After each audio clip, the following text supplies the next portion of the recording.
Guys, welcome back. It's been a while. In today's tutorial, I'm going to be showing you how to build a real chat system with Django and React. I'm going to build this as an API that will test the function. So without further ado, I'm going to log into these two accounts. Let's first of all log in with YouTube. Then we'll log in with admin here. Now we can see our chat. We have an active conversation with YouTube. So I can open up the one for admin. You can see showing I'm online. If I open up this one, you can see send a message to this guy and say hey.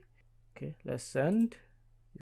The message is showing. You can also say what's up. So you can see it's showing who is typing. YouTube is typing. All right, so we are going to be building this chat system from scratch. I'm going to build a backend and also a front end of something looking like this with Django and React. Without further ado, let's start coding.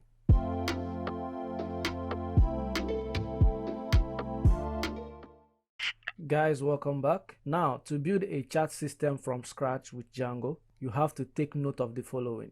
One, you need a WebSocket. You also need a Redis server. You will need Daphne to run WebSocket and Redis server together locally on your PC for development purpose. What is WebSocket?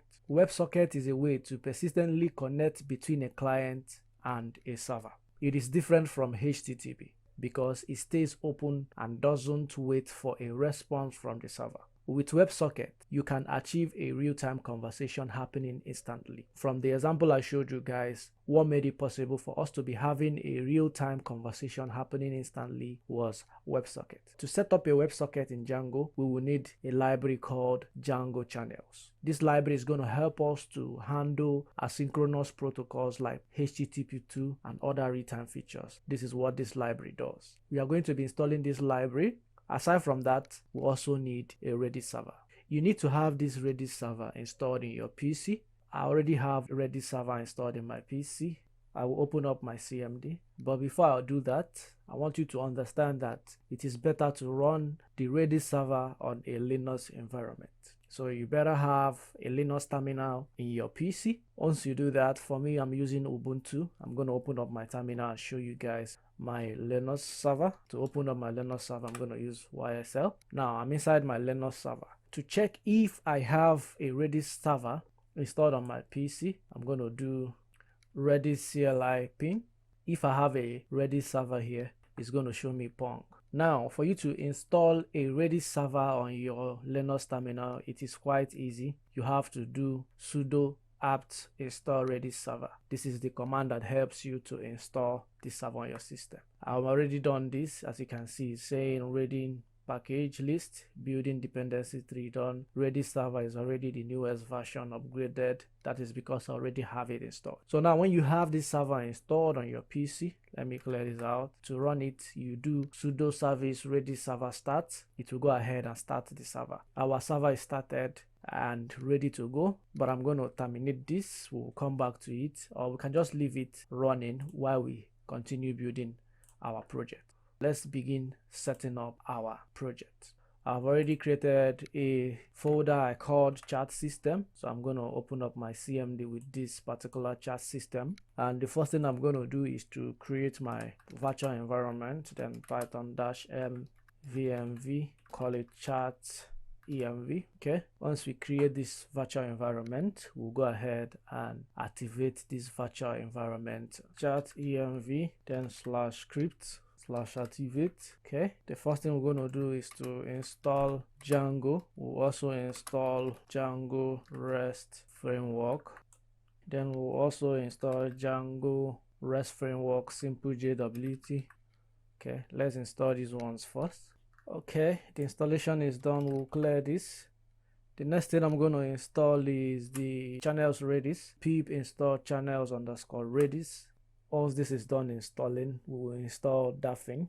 I don't know if I'm pronouncing it correctly, but to install Daphne is the server that we are going to use to run our Redis server locally with the backend server. So to install Daphne, we will do pip install DAPHNE.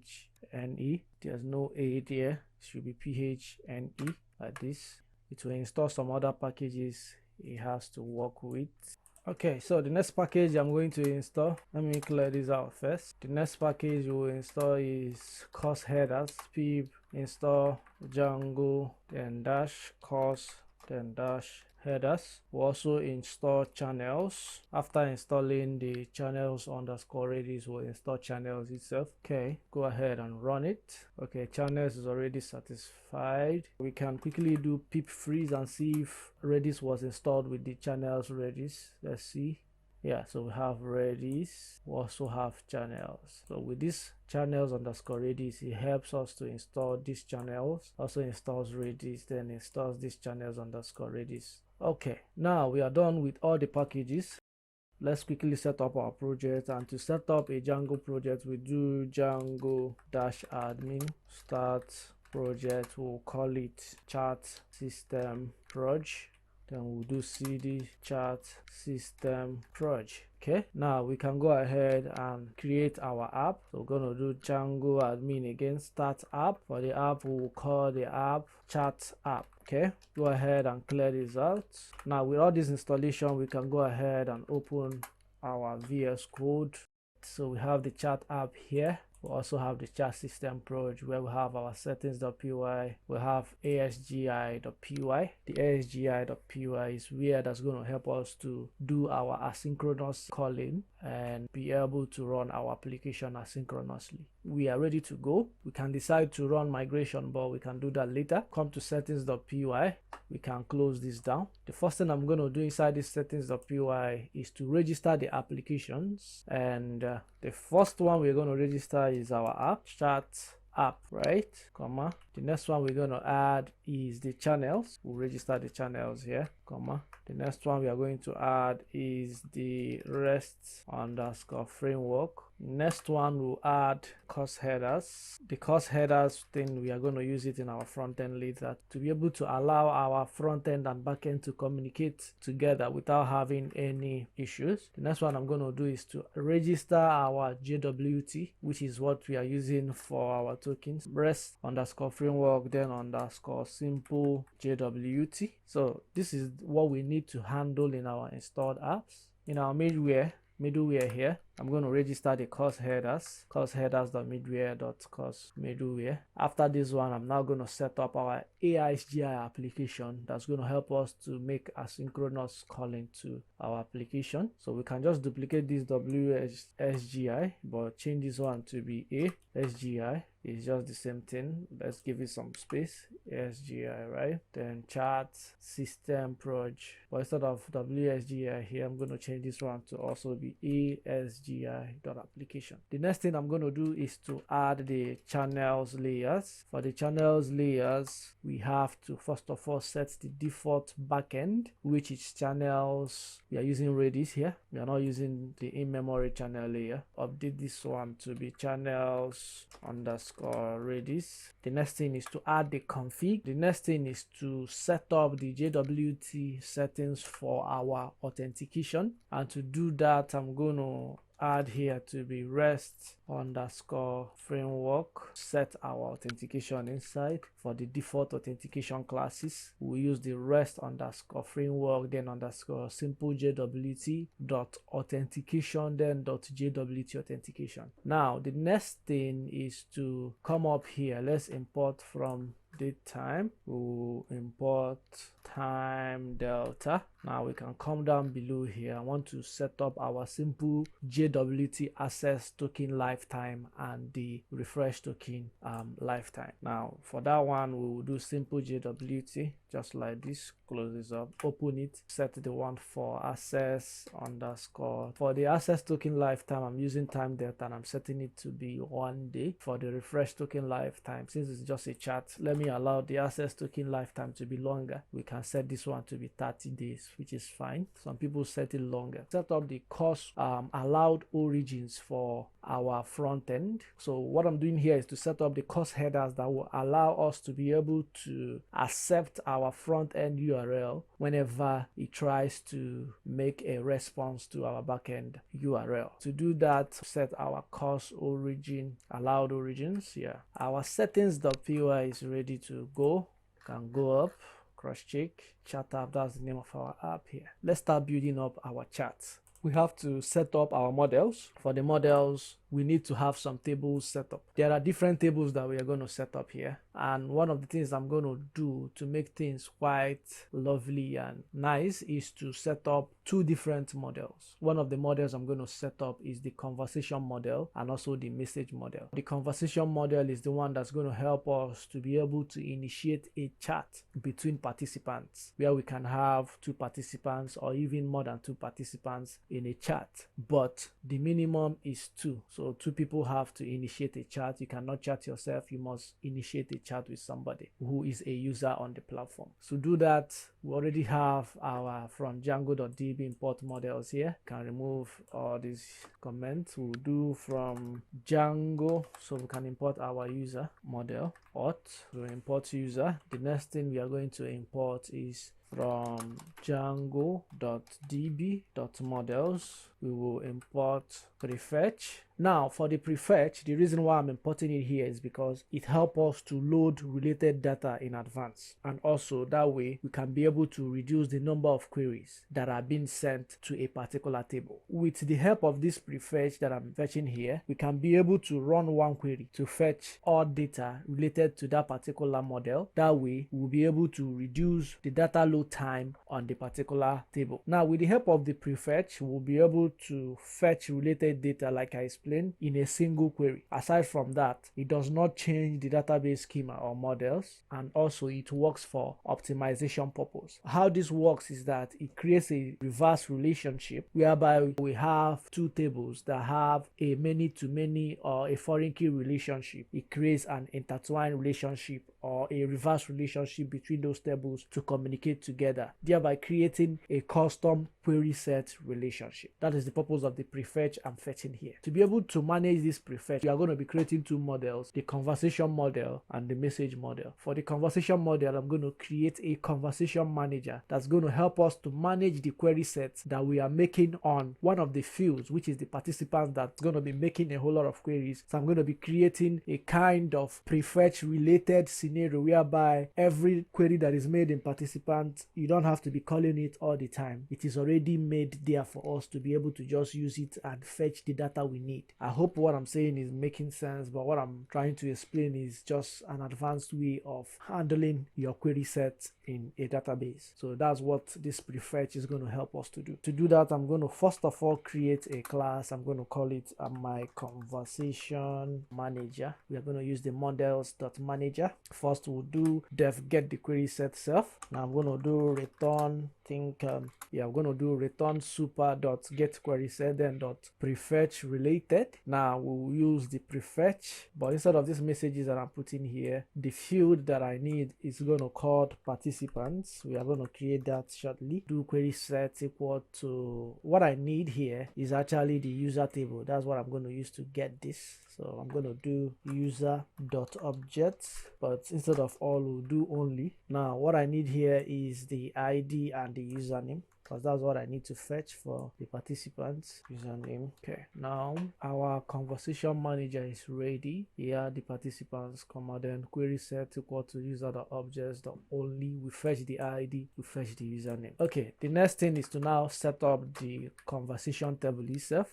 We'll do class conversation model.models. The first is participants, where we have a many-to-many field. User related name is going to be conversation, but this object is fine where we are calling on the conversation manager we have. But before that, I'm going to add a created at so that we'll know when this participant was created at to be equals to models.datetime field auto underscore now true. Okay, close this. Now below we are going to have a string representation of this table where we'll return. Now I want to return it better, so I'm going to have the participant name, then I will use a string to join, then I will call on the dot join user.username for user itself dot participants dot all. We can go ahead and then return the conversation with participants underscore name. Call it participant instead of participants. Participant underscore names. because it has two people or more than two, depending on how the conversation is created. Okay, this is ready. We can then go ahead and set up the message table. Call it message models.model. First, we'll have the conversation where we have a foreign key relationship with the conversation model. Call on the delete, normal thing we do. The next, I'm going to have a sender field, which is also a foreign key with user. Then we'll call on the delete, but this related name sent messages, I can leave it, but I don't want it. Let it just be with just the cascade only. Call on content. The content is going to be models.text field. We are going to call on created at models.datetime field, but let me just call it as timestamp. That's the same thing as created at. Now you can add media if you want, and as much as I'm not going to, okay, let's remove it since we are not making any provision for that. Let's have the string representation again. Then we'll return message from self.sender.username. You can have in self.content. We'll restrict it to only show us 20 of the characters of the conversation. So the models is ready. You can open up our admin.py, then import from .models. We'll import all. Come down below, let's register admin.site.register conversation. We'll do the same for message. These are the two tables. You can close this one. Now the next thing I'm going to do is to set up our serializer. Since we now have a model, we need to also set up our serializer.py, since I'm building this as an API. Inside the app here, we'll create our serializer.py. Now let me open up my terminal here. We can activate our virtual environment first. Now with this setup, I want to quickly run our migrations. Since we have set up our table, Python manage.py make migrations. Okay, no module name, data time. Okay, let's open up our settings.py. We imported this wrong from datetime. Import time delta. Let's go down and make sure I'm importing it correctly. Time delta.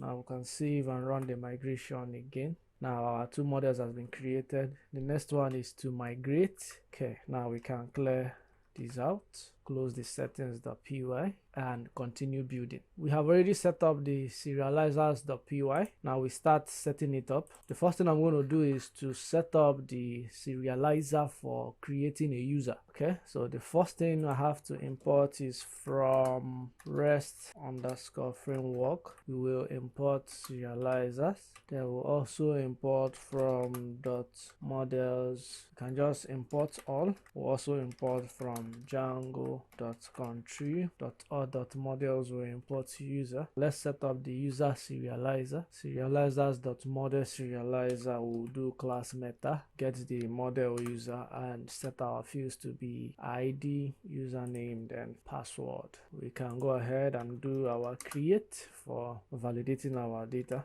So do create. For this, I will set it to user. Nope, I don't need arguments or keywords arguments. What I need to have here is validated underscore data. For this, I will do user.objects.create user, where I will import the validated data, then return the user. This is quite simple and would suffice for what we want to do. Now I'm also going to create another user list serializer. This one is the one I'm going to use to be pulling up users data. Because this one has the sensitive data like password, I'm not going to be making it available for use to be able to access users in our front end. So I'm going to create a different user serializer for that. For this one, I'll call it user list serializer, then class meta model serializer, but this one is just ID and username, as simple as that. Now let's do the one for our conversation. Do class conversation serializer. I can also add these participants as read only. Set our conversation, the participants created that. Now I'm going to set a representation to control what gets sent to the client. So to set a to representation, we'll do def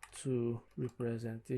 I will use self and instance. Let me change this to be, don't worry, let me do it the way I want to do it before. Let's use instance representation, right? For this, we will set this but I don't need this. Just return the representation. Just as simple as that. You can decide to modify it if you want to have more representations achieved here, but what I have here will suffice for what I want to do. Okay, now let's set up the one for our message. Call it message serializer, right? So we are calling on the, but I don't need this here. This is fine. Class meta message ID, the sender. Remember, in our models we have conversation, so we have to, after ID, the next thing should be conversation, then the sender content timestamp. There is something I'm going to do here. I would like to make participants available also in this my message serializer, and to do that, what I'm going to do is to add participants here. Call on the serializer.serializer method field, make it available. After my timestamp here, we'll add participants just like this. Now I don't need this representation here. The next thing is to get the participants that I just set up there, where we use self, then objective, then I will return the object dot conversation. Instead of returning it this way, I want to use the user list serializer to be able to pull this up. So I'm going to do return user list serializer, where I will then add object.conversation.participants.all, comma, then I will add many to be equals to true, right? So then close it and do dot data user list serializer. Okay, object.conversation.participants.all. Okay, I'm going to create another one for creating message. Now to create a message, we'll have the create message serializer, a very simple serializer that I'm just going to call on the meta, call on the message model. What I need is just the conversation and the content, right? This one is just for creating message. I don't need all those other long stuff there. So with this serializer, we are good to go for creating our message. Now we can save this. We can now start building our API view, and to do that, I'll open up the views.py. So we'll have to import some dependencies that we'll need from REST_framework. We will import generics, and we'll also import permissions. I think we'll use it somewhere. Let's import status. Let's import response from REST. Okay, dot response. We import response. Then we'll also import from REST_framework dot permissions. I think let me use the permissions instead of using these permissions. Yeah, I'm going to use this permission somewhere, but let me also show you another way to use permissions with just the permission classes. So from here, we'll import permissions. Then I will import is authenticated. The next thing I'm going to import is the user from django.contrib.auth.models. We import user. Let's also import the get object of 404. So we'll use from Django shortcuts. We will import get object of 404. Let's import our models from .models. We'll import all. What else? Let's import the serializers. We can just import all as well for the serializers. So let's import our checking, our exception, sorry, something we can use to check for permissions denied. From REST_framework, I will do .exceptions, port permission denied. Now we can start creating our API view class create user view. For the create user view, we'll do generics dot model view. Nope, API view instead, not model view. Dot create API view, just like this. Create user view. We'll get the query sets. Nope, we don't need permissions here. Just get query set user.objects.all. Then the serializer, we are using the user serializer here. The model is set. Now let's set up the one for listing our users. For that, instead of calling it list, I can do user list view is better. Yeah, list API view query set. But another thing I'm going to add is for permissions. For permissions underscore classes, we'll use is authenticated. That means you cannot access this if you're not authenticated. The next thing is to set up the one for creating, listing, and viewing our conversations. I can do class conversation, call it list create view. We'll also use generics here, but I will do list create API view instead of create API view. For this one, set my serializer class, which is conversation serializer. Is not what we have here. Yeah, we have conversation, not conversation list. It's conversation. We can just copy it from. This is what we have. Yeah, so paste it for this. The next is to also set permission classes. Is authenticated. Set my get query set. I'm going to simplify the query set and also remove the duplicate prefetch. Return, put it inside a bracket. Conversation.objects.filter, which is fine. Then we'll have the participants to be equals to self.request.user. You know what? Let's bring this down here. Come down below. We'll also have the one for dot prefetch related participants. Then we can close this. Now this is good. Yeah, perform create, but let's just call it create instead of perform create. Self request, and we'll have argument, keywords argument. Inside our create, we'll first of all get the participants underscore data. For this one, I'm going to set it to be request.data.get. I'm not going to use pop, let's use get. Then we'll get the participants and we will append it inside this empty list. Thereafter, we will validate that exact participants that we provided. How do we validate? We'll have to make sure that the length of the participant data is not less than 2. If length for the length of the participants data is not equals to 2, I'll go ahead and return, we are using response. I'll use response to return error. A conversation needs exactly 2 participants. Then I will set the status to be status.http 400 bad request. We'll also have to ensure that the current user is one of the participants. We'll use string, check request.data, let's use user, request.user, then let's do .id. If request.user.id string is not in the string of the participants data, we are going to use map to be able to achieve that. Not in map, also append string here. We can put string participants data. So what happens in a situation whereby we have this? We also use response again. For the response, I'm going to return error. You are not a participant of this conversation. Okay, you are forbidden. In fact, you can even use, we are using 403 forbidden. Yeah, I think that might be the best error we might have to use here. Now the next thing is to go ahead and fetch user instance. To fetch the user instance, set my users here to be equals to user.objects.filter, not all. You can use filter here. For this we will do id _in participants data. I'll just join it, no need to be putting the extra space there. Now when we put this up, we'll first of all check the count. If users.count is not equals to 2, we'll raise another error. You can use length. Let's do if users.count instead of using length. I'll go ahead and also use a conversation needs exactly 2 participants, a good error request. Thereafter, the next thing I'm going to do now is to check if a conversation with these 2 participants already exists. There are so many things you can do. You can also add more checks than what I'm going to be providing for you guys here, but I just feel like these ones are the ones that are important for you. What I'm going to do to be able to check for existing conversation is to come down and do existing conversation.objects.filter. Bring this down so there will be space. We'll have the participants, but instead of in, we'll do id here, right? And I'm not going to use users here. What I need is actually the user data. So let's remove all of these and do participant data. Come below, can close this and do filter. Come down, we can add the participants.id to be participants_data. Then we'll get the list number 1. Then we can use distinct instead of first. Once we do that, we'll go ahead and do if existing conversation.exist. We'll return a conversation already exists between these participants. Okay, now after all this check is done, we can go ahead and create a new conversation. Once we are satisfied that everything we have set up here, there's no problem, we can call on the conversation.objects.create, and after that we'll do conversation.participants.set, then the users. Conversation is created.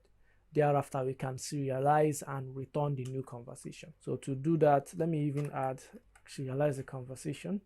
Okay, so that can explain some things to you guys. So call on the serializer, but instead of serializing it this way, what I can do is to do self dot, we'll get serializer, then we'll append the conversation inside of it, and we'll return response serializer.data, then status http 201 created. So congratulations, when you have gotten this far, that means you have been able to create a conversation. All right, so we can go ahead and now create our message list create view. We're also going to use generics for this. Yes, nothing like generic, should be generics.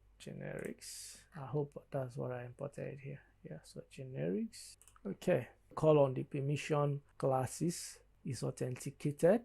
I doubt if these permissions that I'm even importing here is necessary, but let's just move ahead. So for the message list create API view, I'm going to use dev create query set. We'll use self, and first of all we'll get the conversation ID, which will set to be self dot, let's use keyword argument. List will get the conversation ID. Conversation will be equals to, don't want to do it this way, I will do self get conversation, then the conversation ID. I will return conversation, then dot messages order by, we use timestamp, not created at. Okay, return properly. Now let's also do for the get serializer, dev get serializer class self. Okay, so if request.method is equals to post, we'll go ahead and create message serializer, then we'll return the message serializer.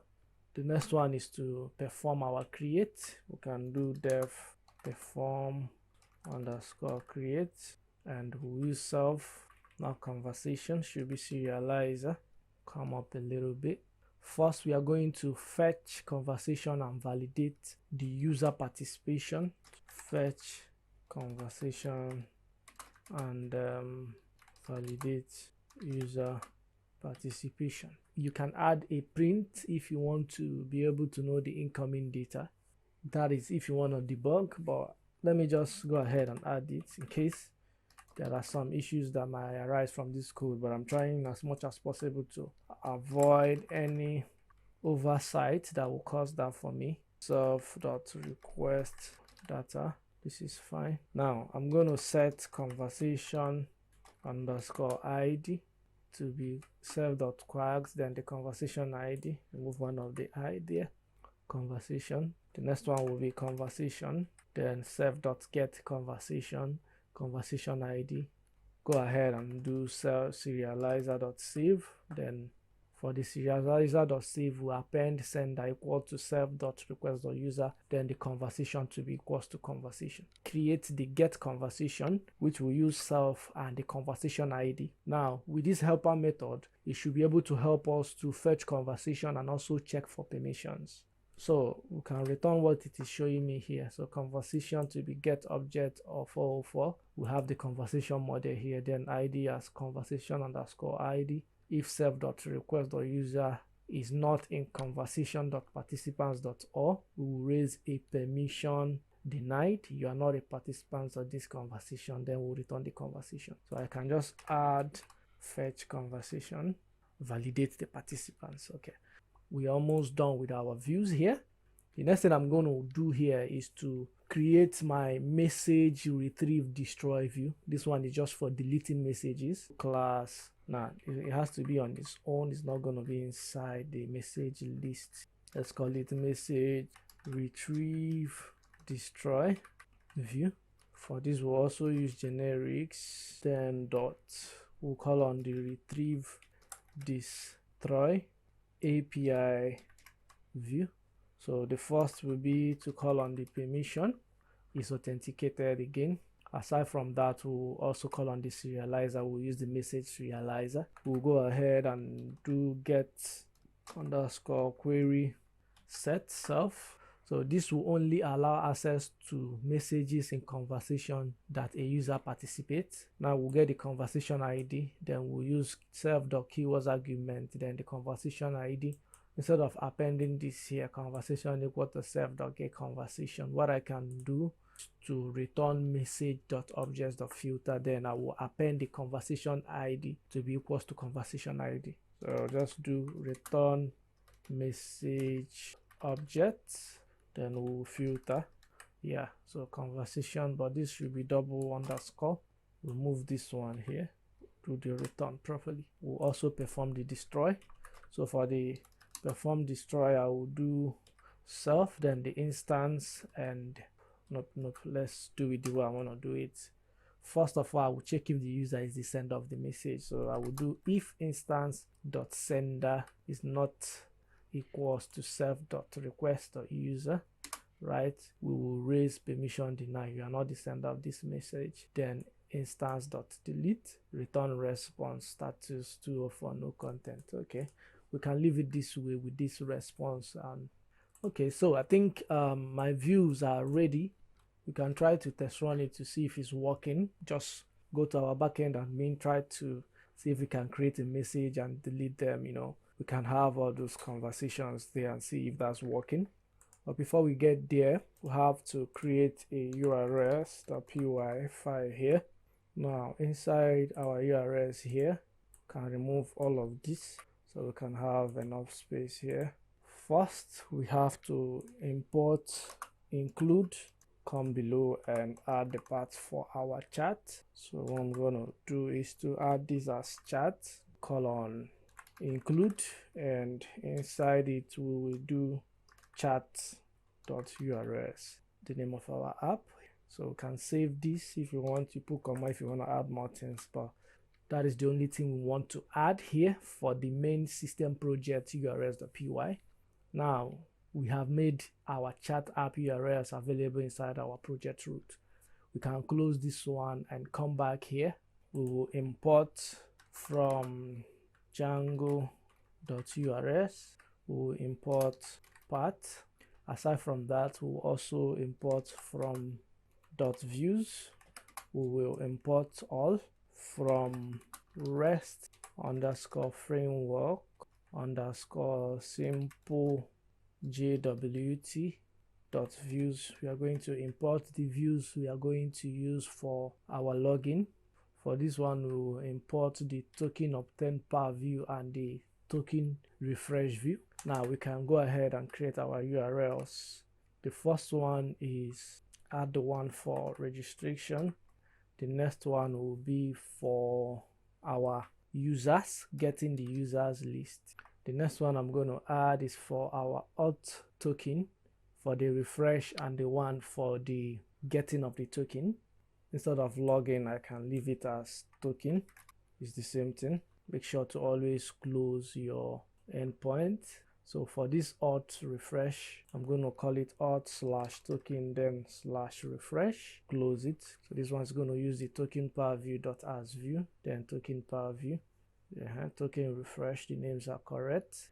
Now this one that is showing chats, I can change it to be conversations, but we are going to change also the view to be conversation list. I think it's conversation. Let's go back to our views. What do we have?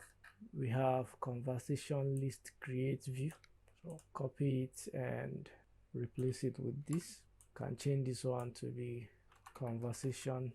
Now we can duplicate this, just use it and make some changes for the one for getting messages and creating a message. Now this one is also going to have this conversation here. Remove one of this s. Okay, but inside here I'm going to add an int because it's going to get the ID. So for this int, I'm going to put conversation underscore ID, then we'll close it, then /messages, close our endpoint. So let me zoom this back so you guys can see properly. This one is going to have the message. Let's go back and copy it from here. The message create view dot as view. So call it message create, message list create. Now the last but not the least is the one that we are going to use for our conversations destroy. Can duplicate it with this. Let's delete this one, and this one has the view for this message retrieve destroy view. We can change it to this. We'll maintain the conversation int here, messages, but I'm going to add another int for the primary key here because it's going to get the primary key. We'll close this and close it. Message retrieve destroy view.asView. Then we can use it and put it as message detail destroy. Okay, message is not just message, not messages, is for getting a single message. Remove that too. Okay, so our endpoints are ready. We can save this. Let me now zoom it big again. Open up the terminal. The first thing I'm going to do in the terminal is to create a super user, so we can test run this from our backend admin super user. Okay, so we are having some error. Let's start fixing them one after the other. From .views import all line unexpected. Let's go to line 87. I am inditing this, but it doesn't need an inditation. Turn this one too. I was wrong from my own side, so I can clear this and try again. Okay, so for the username we can just use admin. For the email address we'll do admin@admin.com. Password we can make it simple. Just go ahead and open for me. So we can now do python manage.py run server. Open up this and let's open up our backend terminal. Let's just copy it from here, come back here, paste this. Now we'll do /admin, takes us here. Let's try to log in. Okay, so you can see our chat app. We have the conversation, messages, and we have these users. Now we cannot really create a conversation because for a conversation to be created it needs more than one participant. So if I try to save this, it's saved, which is actually wrong, but I don't know if it's because I'm doing this from the backend. It's not meant to save this for me. I was expecting it to throw an error, but it did save. But I know normally the conversations are meant to only create when there are two people involved, based on what we did here when we are. So we said creating if length participant.data is not equal to, I want it to return a conversation needs exactly two participants, but because I'm creating from my admin, so let's go back, delete this conversation. Instead of even doing this from here, we can open up this again. Now let's add the chat here. We can come back. In our URS we have this for conversations, right? We can try to get the conversation list. So if I add this to it and open it, it shows me this authentication credentials were not provided. So we have to come back. First of all, what I can do is to get my token. In order to get the token, we'll come here again. Let's paste this and open this one up. So what we'll have is admin. Let's post. Okay, so now we have this. Now if I open up for the conversations, let's see if it's gonna be asking me that again. Okay, that's because I have to test this from a backend. Okay, so we can just ignore the testing for now. As you can see, we are able to get our refresh and access token, which is fine. We can also be able to register. So if I wanted to register, let's try to register from here now. Let's register with this. We can use YouTube and 123 as the password. Okay, so we have registered. Now we have two users here. So if I wanted to start a new conversation, I can start with admin and YouTube, which is the right way. So I have created this conversation with this guy. So if I want to start a message, the sender can be either admin or YouTube, which is fine. Yeah, so you can see we are having two messages here now. All right, so the next thing we are now going to start doing is to build our chat system. What I have done here now is not in real time. As you can see, there is no real-time communication going on. I just wanted to make sure that all these APIs are working, and as you can see, they are working. We are able to create conversations. I can further test this API with my Postman, but I don't want to be wasting that time. because I want to make this video to be short. So the next thing is to now build up our WebSocket system using Django channels. Then we can then set up a front end to see if our chat system is working. So once I'm done building up the WebSocket server, we are going to try to run. Once we run it and we succeed to have our server working, then we can start building a front end to work with that server and see if our chat system is working. Without further ado, let's start doing that. Let's come back here and close our terminal. Okay, close the urls.py. The views can still be there. Now, the first thing I'm going to do is there are some things I might have to add in my ASGI.py here. But before we do that, in our chat app, I'm going to create a file and call it consumers.py. This is where I'm going to do everything. And I'm also going to create another file for our routing.py. I'm going to use this to route our endpoint for our chat system. Now, inside the consumers.py, let's start creating the magic. We are going to be writing async functions, and when you're writing async functions in Python, you always have to use the async.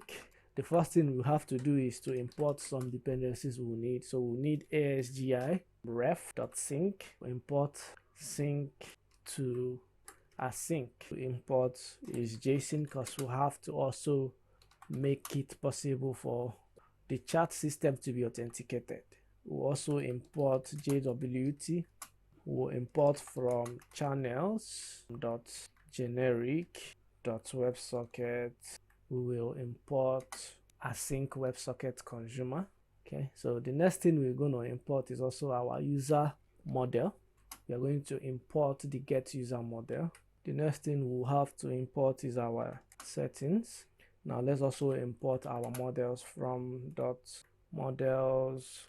We will import, and last but not the least, we'll import the PS URL lib. So to do that, we'll do from URL lib, then .ps.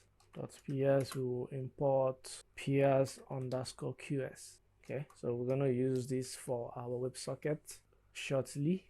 The first thing is to get this user model. Once we get this user model, I'm now going to set up a class for our consumer. So we can call it chat consumer, where we'll have the async WebSocket consumer. Inside this class, we are going to have different async functions. One of them is the connect function that is going to help us to make a connection into our WebSocket. And inside it, I'm going to set up some tokens to make it possible for it to discover and also decode when a user who is trying to make a connection is authenticated, because that's the purpose. You cannot be accessing our chat system if you're not authenticated. We need to know who is chatting and who is doing what. Okay, so aside from that, we also have for the receive, that's for receiving the chat. We'll have for the disconnect, for disconnecting chat. And we'll also do some other things like noting when somebody is typing or when somebody is online, all those other features.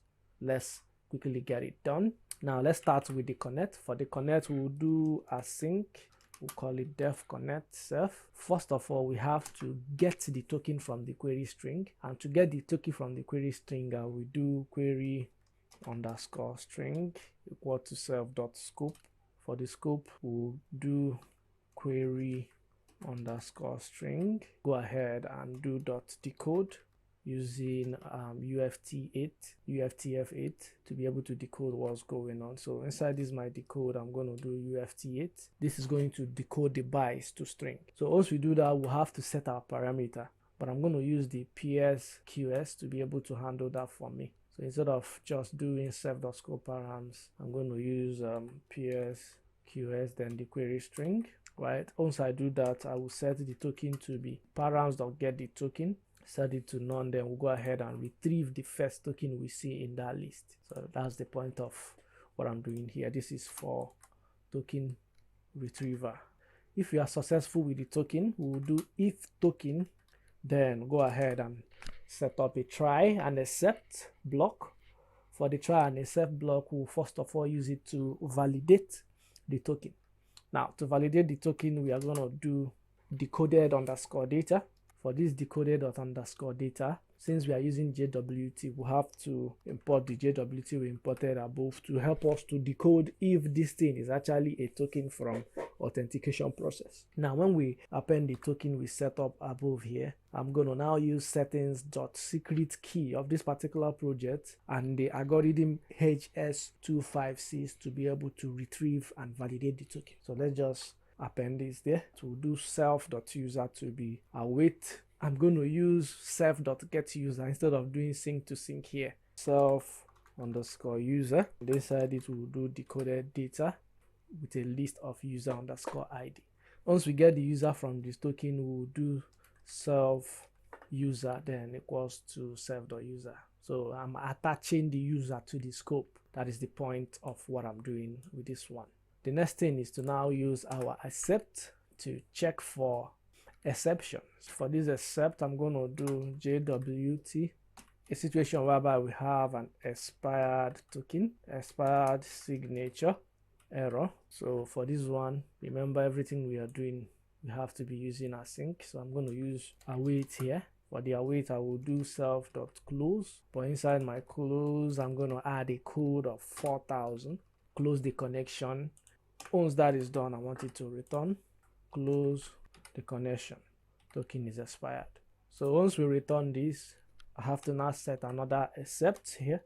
For this one, I'm going to use it to check for invalid token. Now for this invalid token, we're also going to do await self.close, but this code this time I'm going to do 4001. We're also going to close connection whenever a token is invalid, will return. Now else, we're also going to handle the else. You know what we are doing here is if. So for the else in this instance, to do self.close with a code of 4002, which is also going to close the connection if no token is provided. So this one is going to handle a situation whereby there is no token provided. Now once we are done with this, we can go ahead and add this particular channel to the group. How do we add the channel to the group? We are setting up this function here. So I'm going to come below and do await self.channel underscore layer, then dot group underscore add. Inside this my await function here, I'm going to do self.room underscore group name, then we'll do the one for the self.channel name. So I can add a comment below here above, so that I will explain what's going on here. So once we add this, we go ahead and accept the web connection, the WebSocket connection. So let's add it, accept WebSocket connections, and we'll do self.accept await. When we are able to set this our self.accept.await, what we are going to do is to set the user underscore data. For the user underscore data, what I'm going to do is also use await, then self.get user data, where I will append self.user. We'll use await to send our channels to the group. The way I'm handling it here is not the right way I want to handle this. So I'm going to remove all of this and do it the way I want to handle it. So what I'm going to do here is to do self channel underscore layer, then dot group underscore send, right? I'll first of all set the self.room underscore group underscore name, and inside it I will set the type to be online status, not user joined. User joined can work, but let me use online status here for a better representation. Aside from that, the users, I can change this to be online underscore users. Now for this one, we will set it to be a list of the user data. With this setup, you can notify of new online user. The next thing I'm going to set is the one that's going to have the status. So the status, which is going to be either online or offline, as the case may be. Our connect function is ready. When we are done, we'll cross check to make sure there are no errors. Now for the disconnect, the case might be different. So I can, instead of having just code, I can have this one as close underscore code. Let's do if has attributes self, then the room underscore group underscore name. Let's see what is returning here. Let's take it one after the other. First thing I'm going to do is to notify others about the online status. Notify others about the disconnect, as the case may be. To set my user data here to be await.get user data, where we'll have the self let's be doing it one after the other, no need to rush. So for the self dot, this one is going to be self.scope for me. Inside it I will append user. So for the user data, we use await self.get underscore user underscore data, where I will have self.scope, then the user. The next thing I'm going to do is to now use await self.channels underscore layer.groupSend to notify users of who is going offline. Await self.channel underscore layer.groupSend. Okay, let's return this one, where we will have the self.room underscore name appended, and inside it we will have a dit that has the type online status, online users, user.data, then the status to be offline. So once we have this, we can then go ahead and remove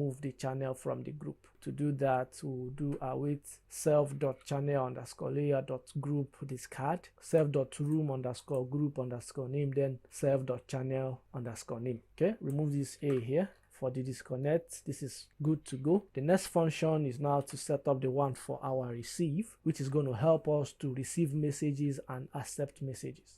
Okay, the first is going to be the test data JSON, which handles the JSON loads, which is correct here. So I'm going to just return this, but I will remove every other thing. We'll take it one after the other. Add my event type. After I have the message type, the test data JSON here, which is JSON.loads, then the test data, I'm going to add my event type here. For the event type, I will set it to be test underscore data underscore JSON, then I will do dot get. I'll go ahead and get the type. Once I get the type, I will then do some if else statements to do some checks and balances to know what's going on. So I'm going to use my if else to check on the event types to know what's going on. If it is a chat message, if it is typing, then I will return the necessary information I want it to handle for me in my receive. If event type is equals to, let's do chat underscore message, not just message, we'll return the message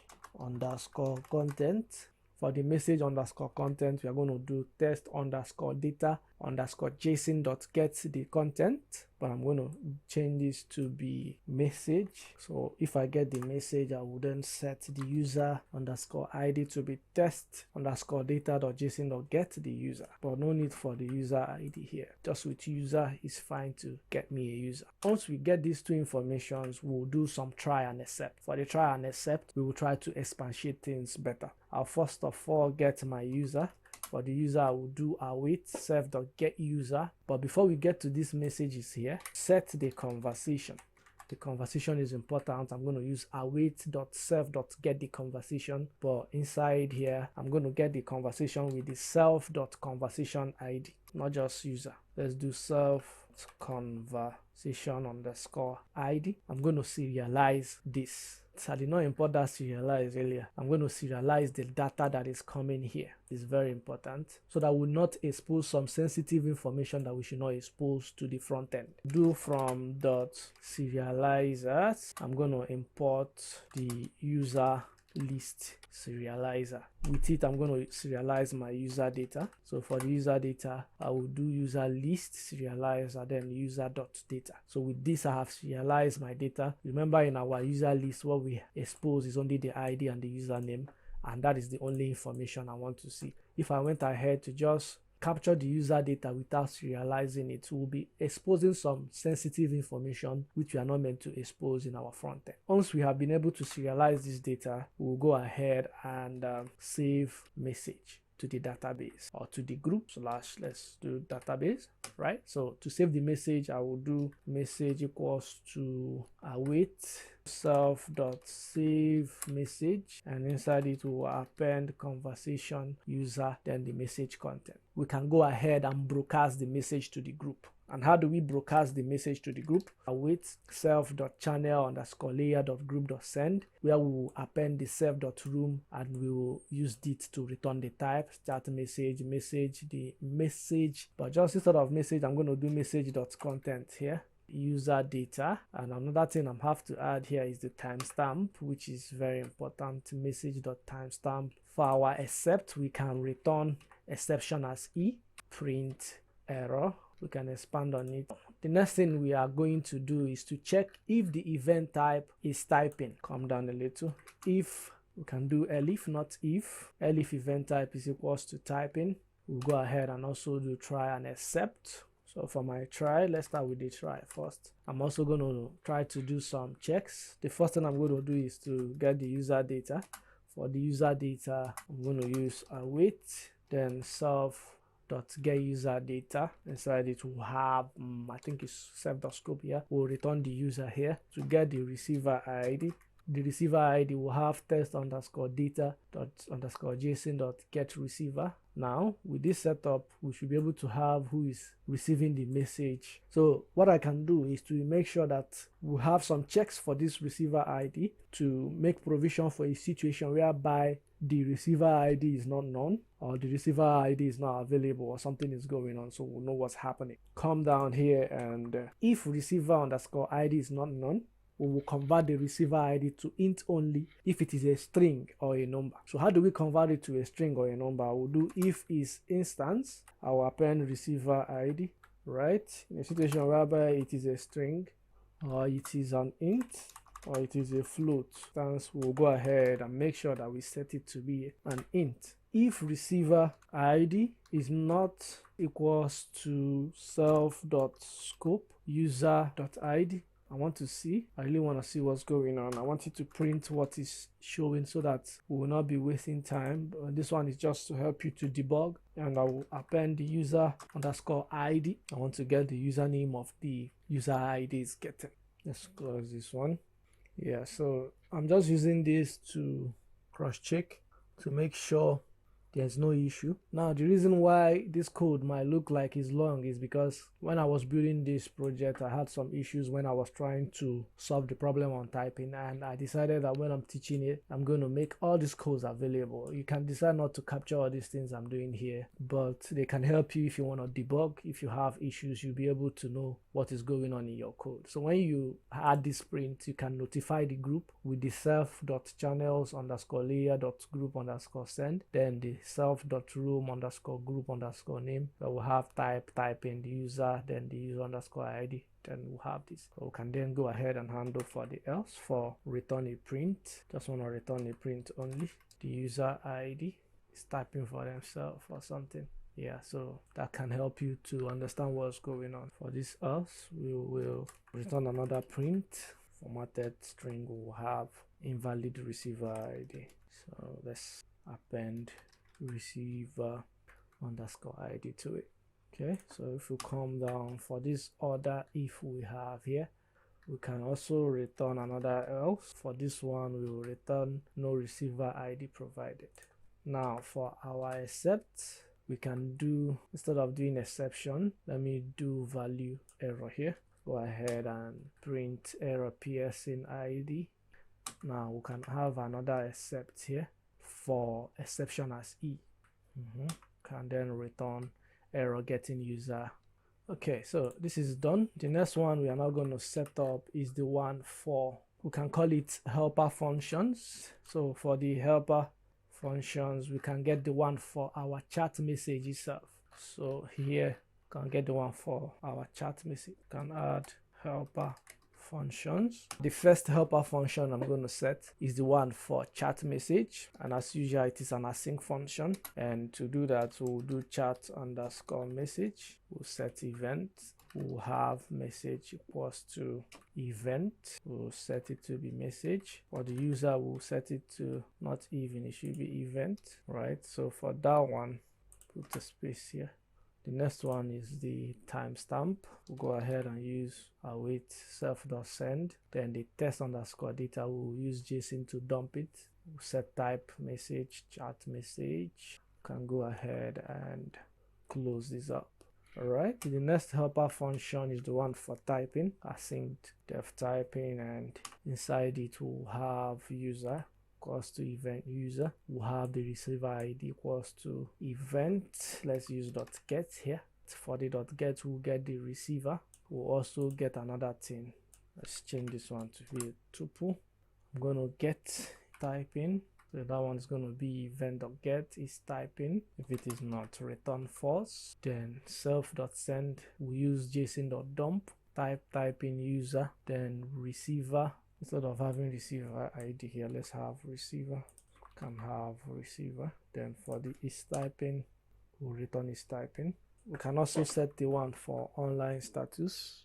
So for the online status, all we just need to do is to broadcast the online and offline status to the WebSocket, and all we need to do that is to use await, then self dot, we'll also use test underscore message underscore data and use json.doms. Then inside the doms we'll use event to be able to return that.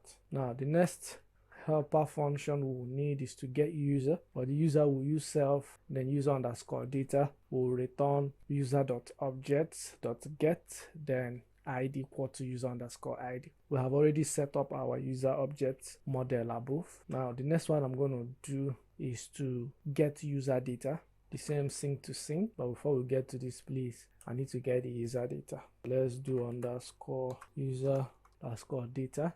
So for this one I'm going to use self, then user only. Now to get the user data, I'm also going to serialize the data so that we will not return information that we are not meant to return to our front end. So serializers, we will import user list, not user serializer, user list serializer, then go ahead and return user list, and inside it will add the user, then dot. Now we can go ahead and also return the conversation. So for returning the conversation, we'll do sync. Let me just copy this in time, type in it. Now get conversation, we'll get the conversation ID. Can do try and accept. So for the try, what I'm going to do is to return await conversation.objects.get id equals to conversation.id. Then for the accept, I'm going to use conversation.does not exist, and I can add a print statement here. Print, let's use formatted string, conversation with id. Let's do does not exist. Once we return that, we will go ahead and return none.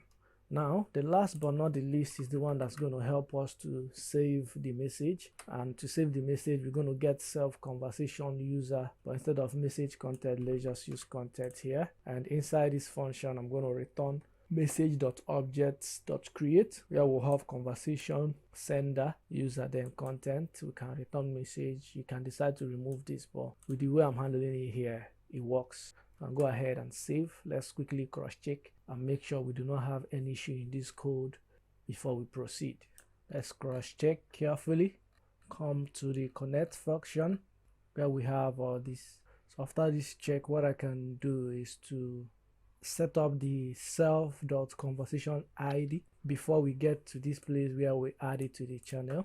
So I can do self.conversation underscore ID, will set it to be equals to self.scope, and inside this we'll add the URL underscore route, and we'll also do the one for the quacks, that is keyword arguments. We'll also get the one for the conversation ID itself. We'll also set self room underscore group, then underscore name, and we'll set it to a formatted chat underscore self conversation ID before we go ahead and add this self.channels layer. So for this one, you can put dash USTF -8. We can save. Now we can come to our routing.py. In our routing.py, we'll first of all import from Django.urs. We'll import path. Aside from that, we'll also import from we'll import consumers. Once we import consumers, we'll then go ahead and set up our WebSocket URLs patterns. We'll have y/chat. This should be an int, not a string, and it should have the conversation ID. This one should be consumer.chat consumer, but it should be .as underscore ASGI. Initialize it this way. I think I over initialize it. Should be, let me remove one. Let's see. Let's also remove, should be this way, consumers.chat consumer.as underscore ASGI. This is good to go.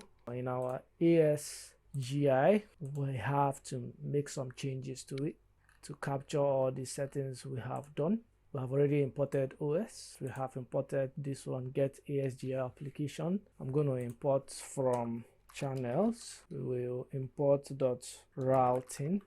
We will import protocol type router. Then we'll also import the URL router.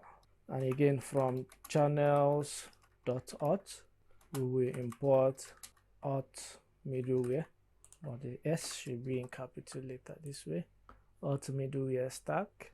Now we have already set up this one, but I think there's another thing. From the chat app itself, we have to also import the WebSocket URLs patterns. So I'll do from chat then .routing. We will import WebSocket URLs patterns.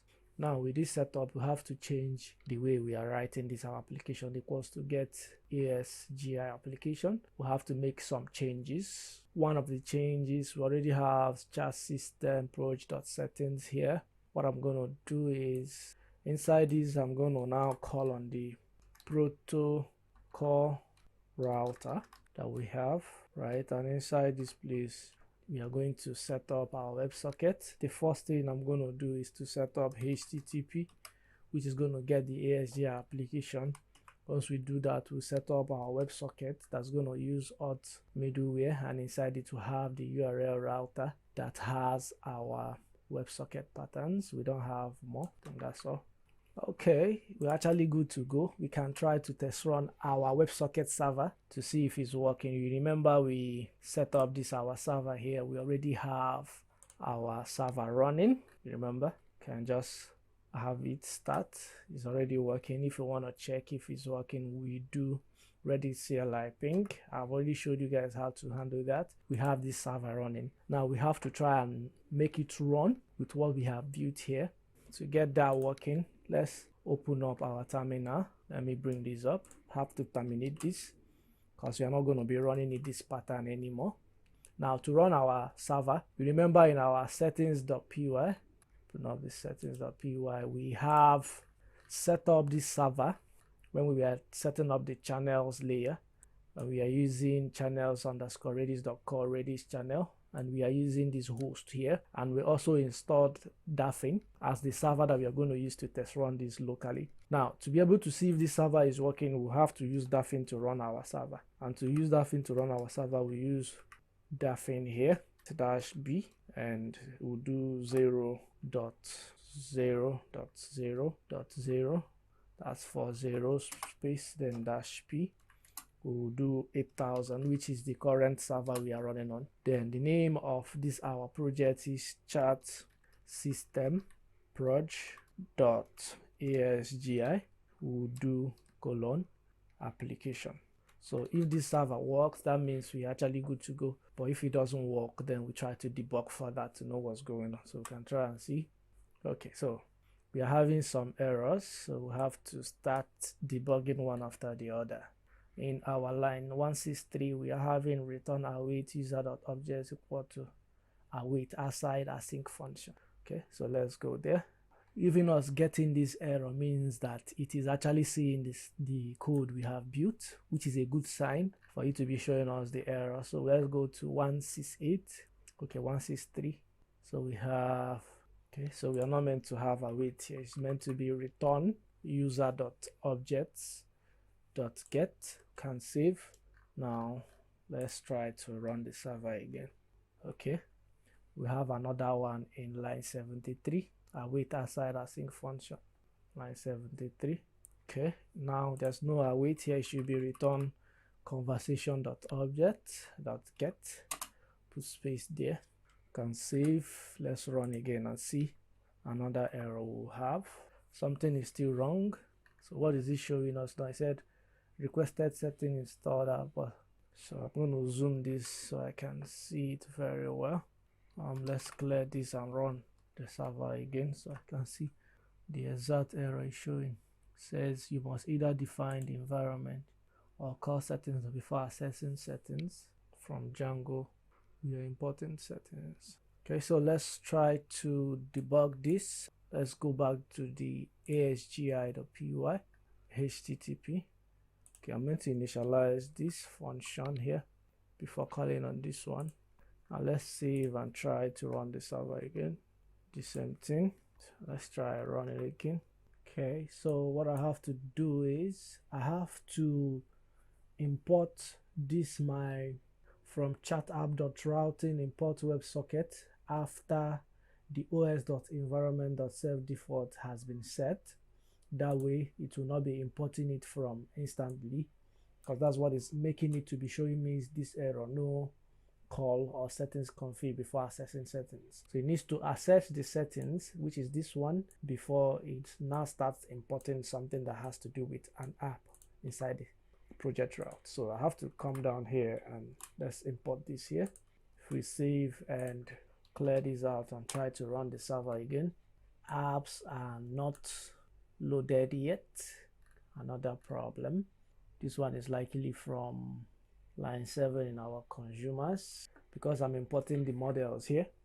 That is why it is showing me this error. So that means we'll have to not import the models this way. So what I'm going to do, including this one that has to do with the get user model, I have to remove it. Let's import this asynchronously. So what I'm going to do inside this my dev connect, I'm going to do user to be equals to self dot underscore user underscore model.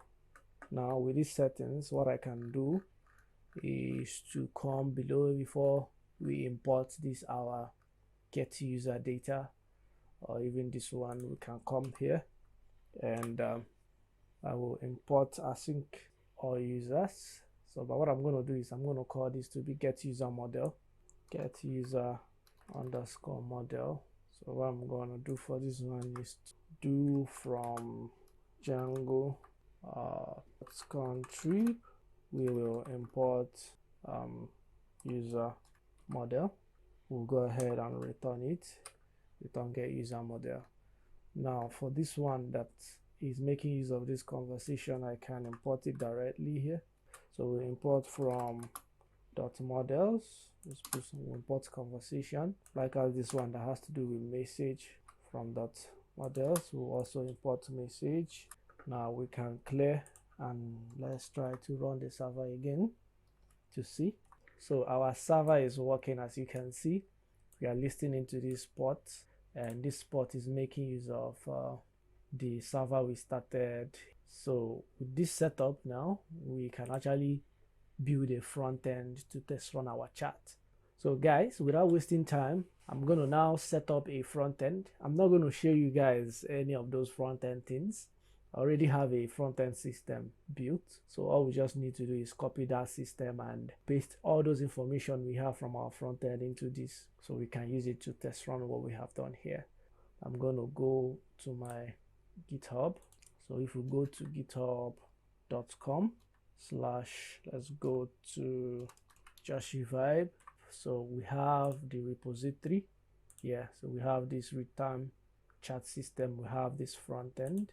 I can just decide to download everything so that we will not waste time, or I can just set it up for you guys page by page. To save time is if we come back to here, let's open up another terminal. So for this one, we'll quickly set up a front end. So you guys know I like using Vite to set up my React. So I'm going to do apm create Vite at latest. So it's going to ask for the project's name. Let's call it frontend, and we are going to use React as usual, JavaScript. Now we can see the into frontend, and we'll do npm install.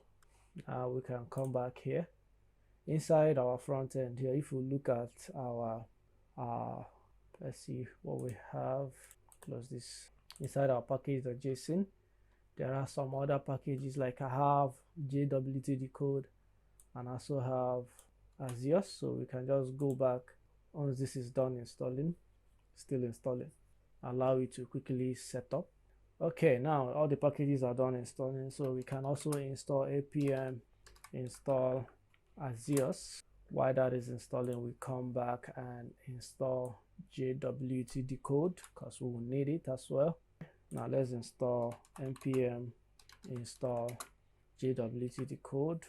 Once we are done with that, we also have to install React router DOM. So let's do npm install React router DOM. Okay, so now that we have installed all the packages, if we open up our front end, there are some things we have to do. So without wasting time, I can just download this repo so that I will not waste time. I don't want to waste time setting up all of this. Okay, let me just show you guys how it works. So if you look at this page, we have in our pages, we have the auth page.jss, home.js. In aside components, we have auth access.js, auth form.js, chatlist.js, and the rest. Now, I want to quickly set up all of these folders. As you can see, the one we have there, we don't have it.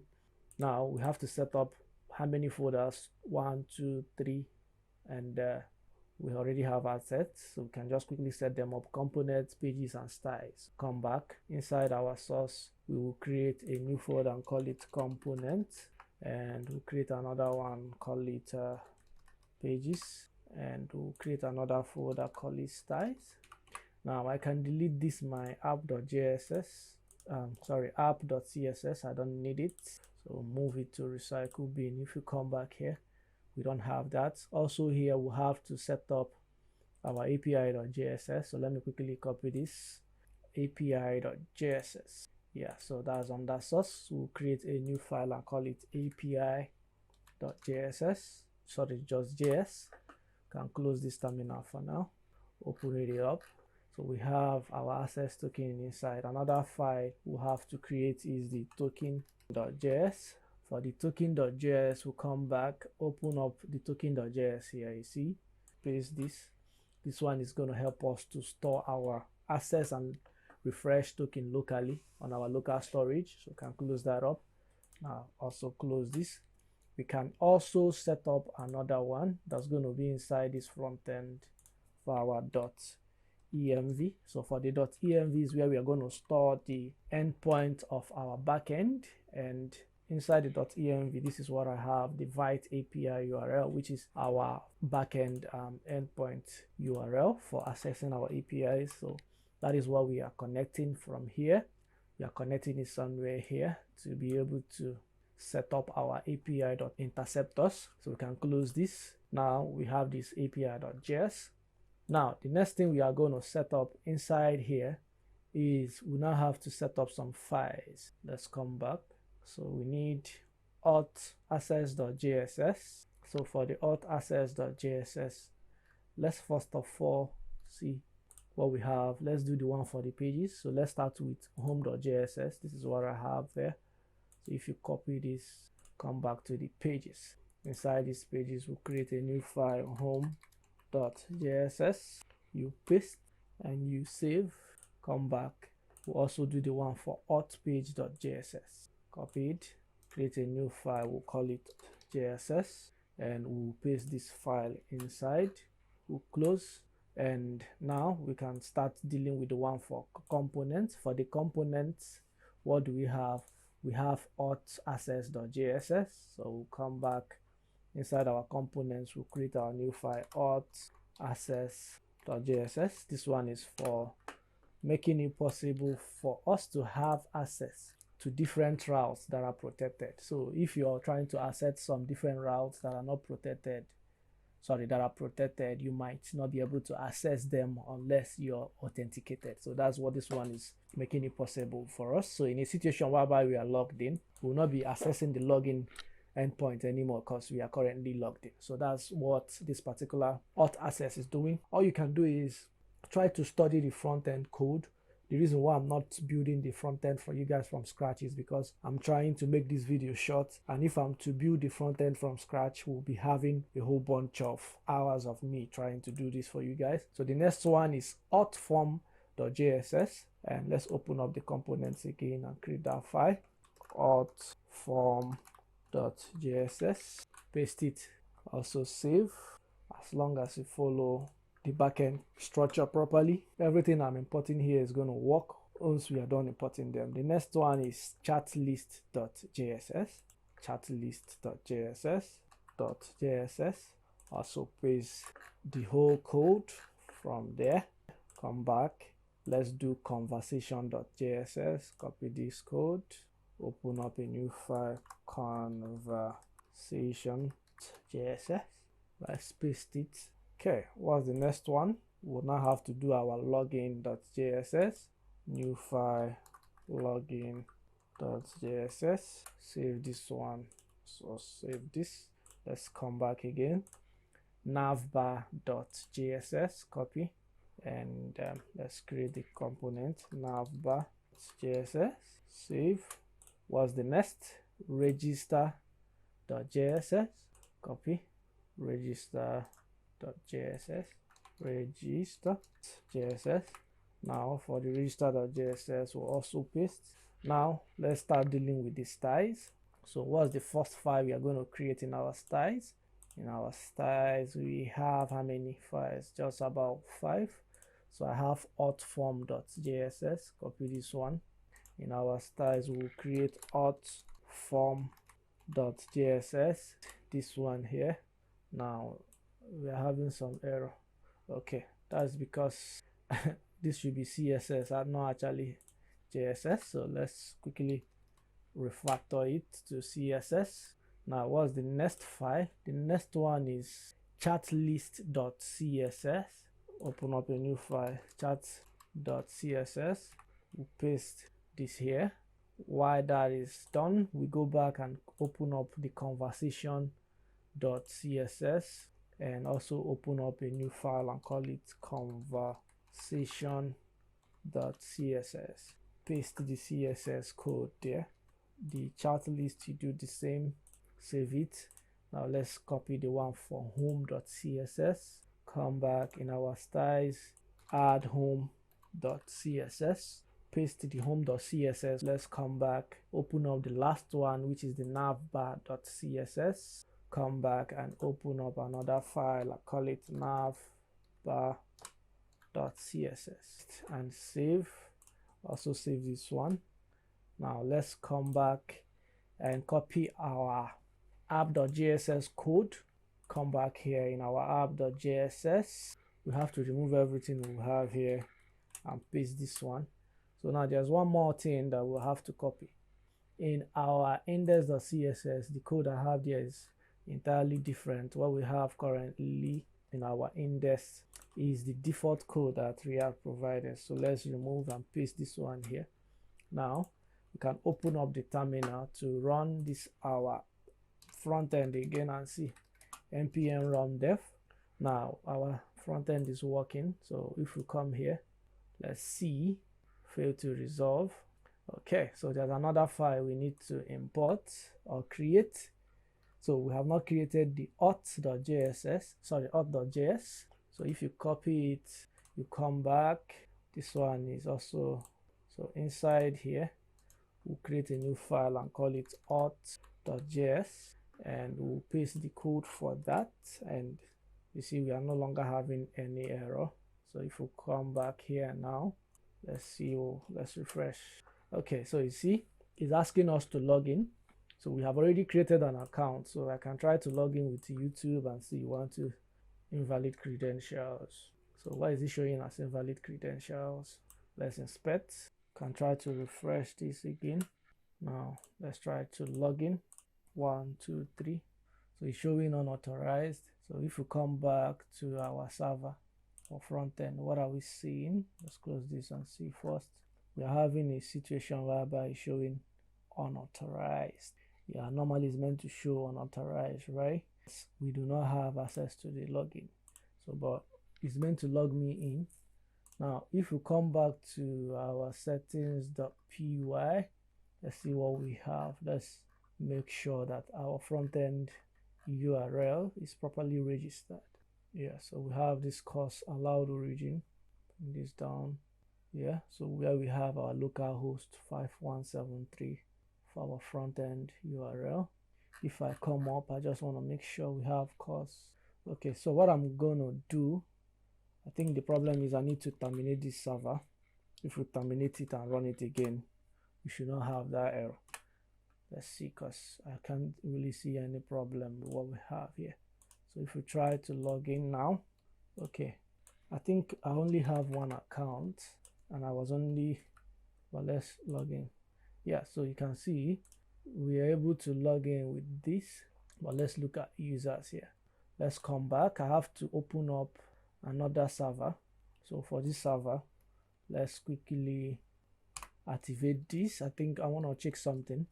Let's cd into, oops, let's cd into chat system approach. So when we clear, the way I'm going to run this server is py manage.py run server. I'm going to run 801.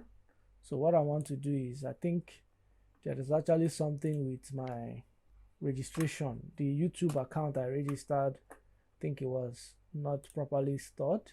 There was no password, so the password was not properly stored because it's meant to be showing me the hash password here. That was why we were not able to log in.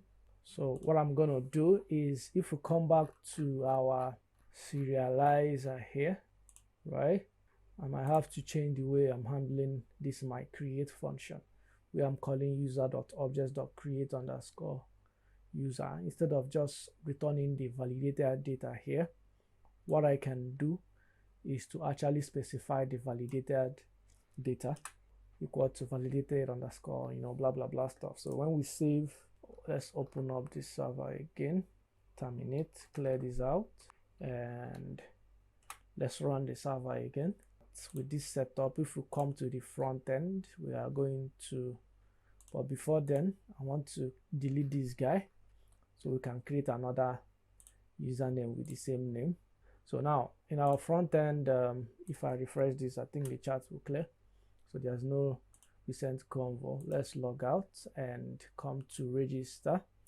We can use YouTube and 123 as our password. Let's register. Okay, it's saying username already exists, so let's just use YouTube1 and let's register. Okay, so we have been able to register with this. I think I registered it twice, but this one should be working. So if we try this 123, it's still not working. What about YouTube1? Let's see. Let's refresh this again. Let's see. Invalid password format. This is wrong. I really do not understand why. Is it because I did not specify ID? User serializer. What am I doing wrong? You can see that I'm having this my create function under the class meta, which is actually wrong. This one is meant to be on its own. Probably that's why we are having this problem. Now I can even see that I did the same mistake in this conversation serializer, so I'm have to bring this one back. If not, small errors like this can make you frustrated and waste so much time on things that you're not meant to be wasting so much time on. So let's come back. Even the way I did it here, the way I handled it before could have worked, but let's just leave it the way I've returned it. So this is the way it's meant to be. That was why it was not properly storing. So we can end this now. Let's run the server again. Go back to here. Under my users, we can delete all these three that I have and try to create a new account registered with this. So if I try to log in with YouTube 2, let's do 1 2 3 log in. Good, you see we are able to log in now. So I'm logging in with YouTube 2 here, so I can just bring this down. I have another one opened, so we can refresh. So let's log in with admin and try to create a conversation with this guy. All right, so there's no conversation, so it's asking us to select a user to chat with. So if I try to select admin to start a conversation, it will ask me a conversation needs exactly 2 participants. So that means something we have set in our backend is working. That's why we are returning this message. But when I set one with YouTube right now, a conversation is created.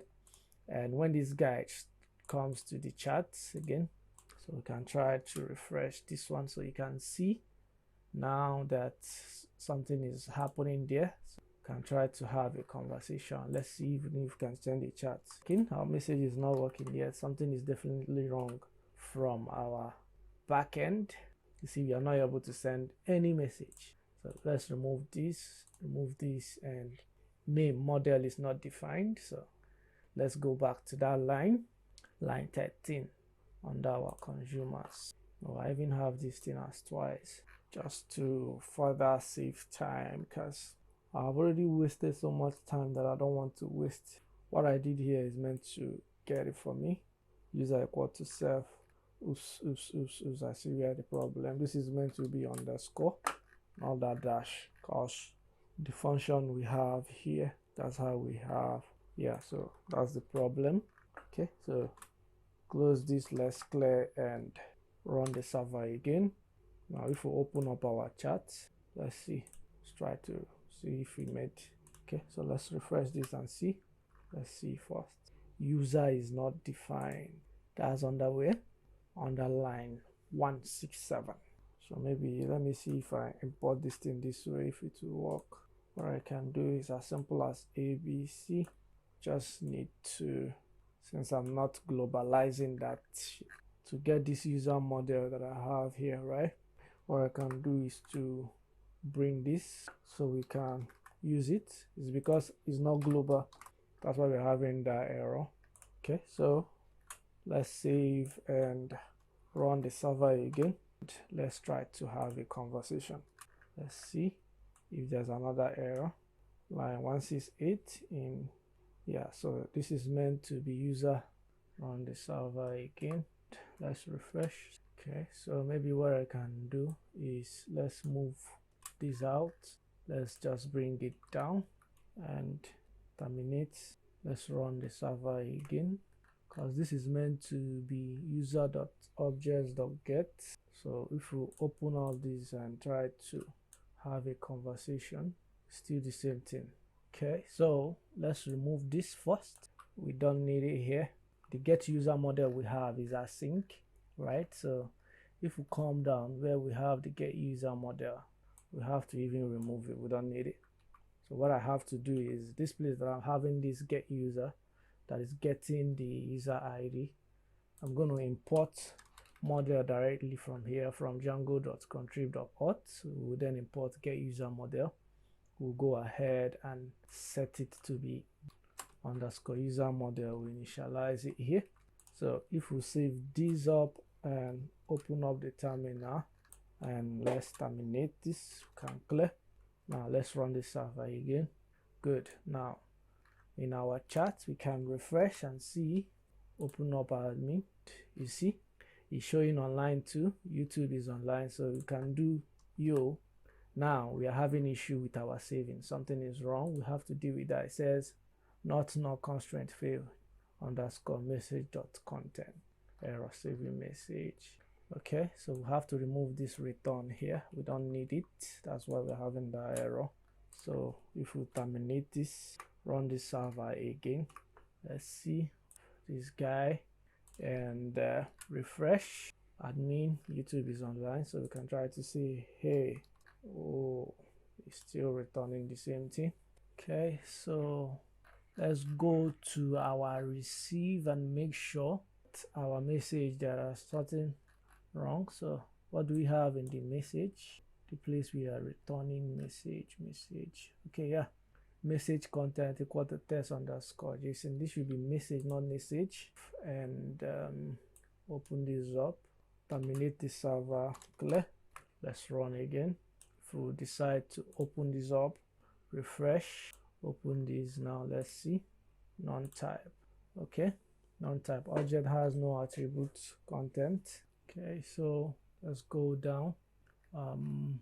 In our typing here, we are getting a receiver ID equal to test underscore data.json. Then we get, this should be receiver, not receiver ID. Okay, so if we come down for here, this should be receiver, and this one will have to be receiver ID. Then we'll print, let me change this one to be receiver underscore ID.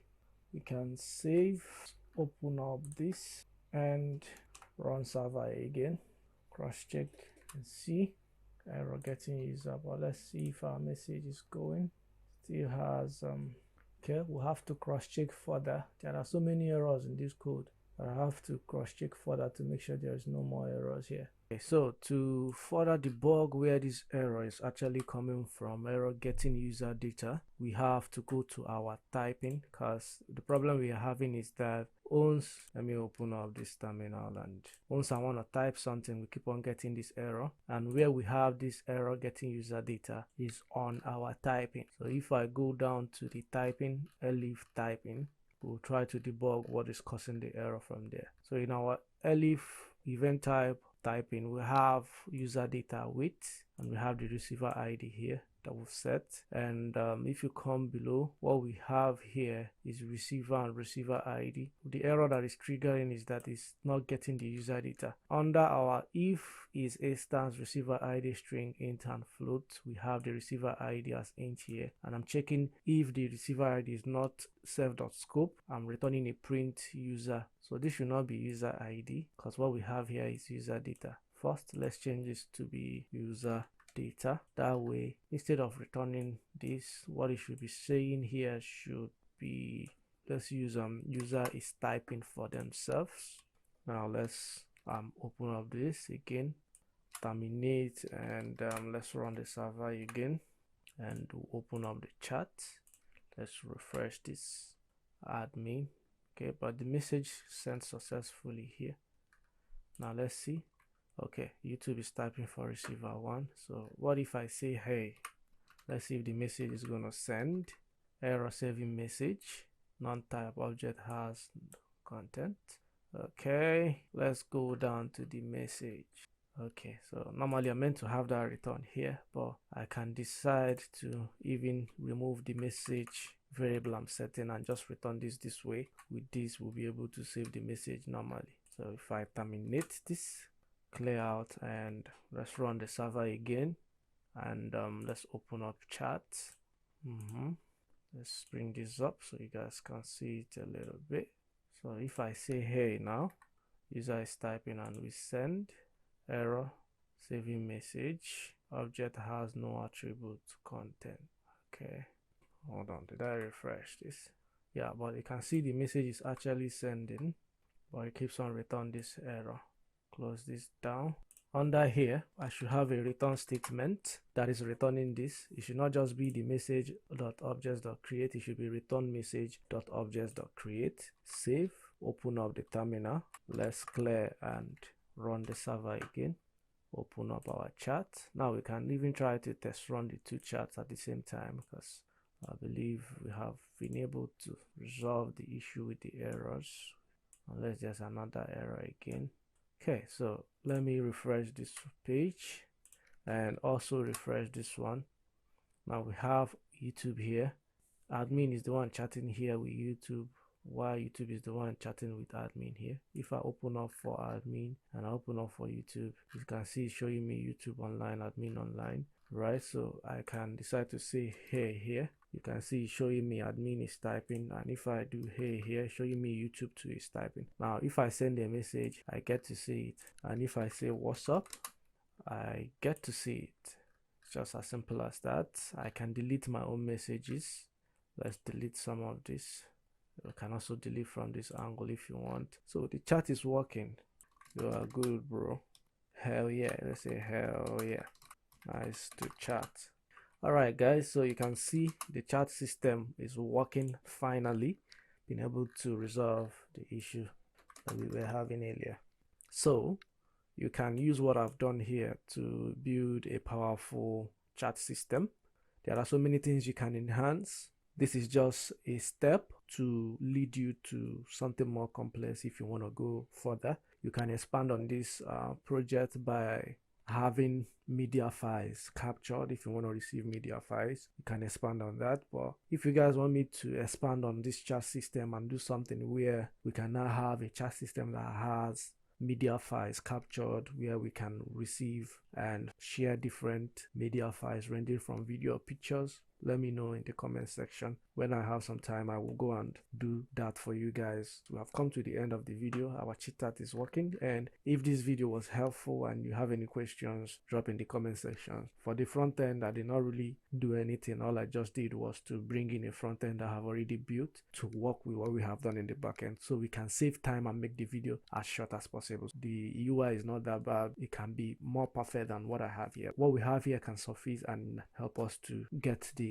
idea of the project done. So guys, please subscribe. I want to get to 1K subscribers. I know I have not been really consistent with making videos because I have a whole lot on my table, you know, trying to work and doing so many other things, and also try to teach you guys. It can be very hectic, but I'll try as much as possible. If I get more encouragement from you guys, I will try as much as possible to be dropping more videos and try and be more consistent. So guys, I remain your humble servant, Joshi Vibe. We have come to the end of the video. Please subscribe, like, and share. See you some other time.